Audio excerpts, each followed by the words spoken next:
Stop it, I don't like it. You may or may not have heard your child utter these words, but at Small World we hear them often. This is the Small World code for assertive behavior. But what exactly is assertive behavior? Well, it's about being able to stand up for your own rights and for the rights of others in a calm and positive way. At Small World, there is a strong forward stance and a firm hand out, creating and affirming the child's personal space. The voice is strong and firm and comes from the belly. It's not a high or shrieking voice. Eye contact is also an important part of this behavior. This no message can be completely nonverbal, and even the pre-verbal child can learn this. You will see in this video that Naz and I did a short role play for the children of the Starfish class about the stop it, I don't like it behavior.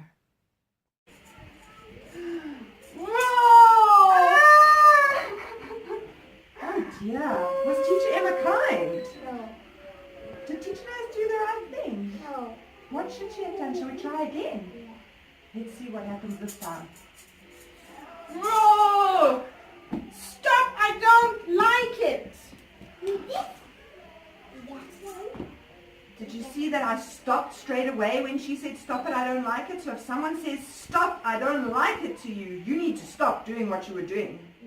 All right. This behavior is not one-sided.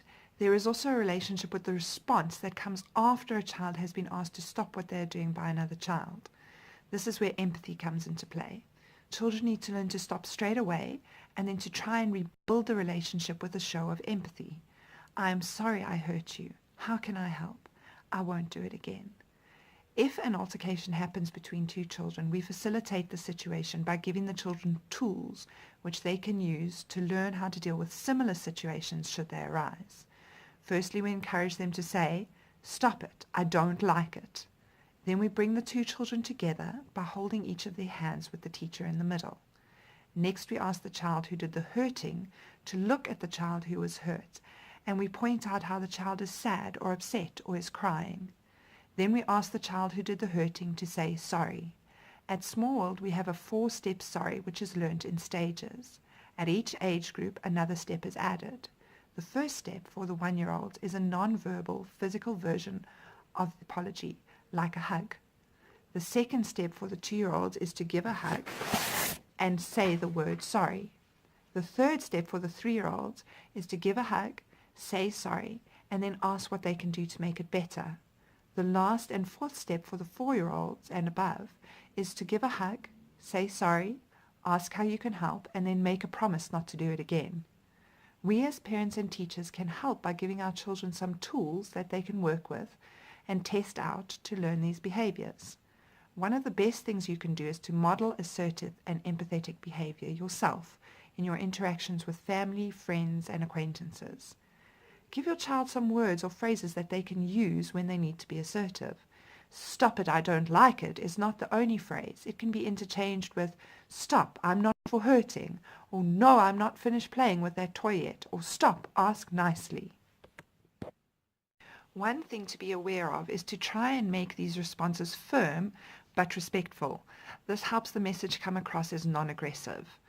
It might also be helpful to run through scenarios or role play the experiences your child has had or has viewed, and to give them a plan for how to deal with the situation should it happen again. It is also important that you set boundaries at home which you assert. For example, it's bath time, it's time to stop playing. Setting and keeping these boundaries helps children to learn how to hold their own boundaries in place.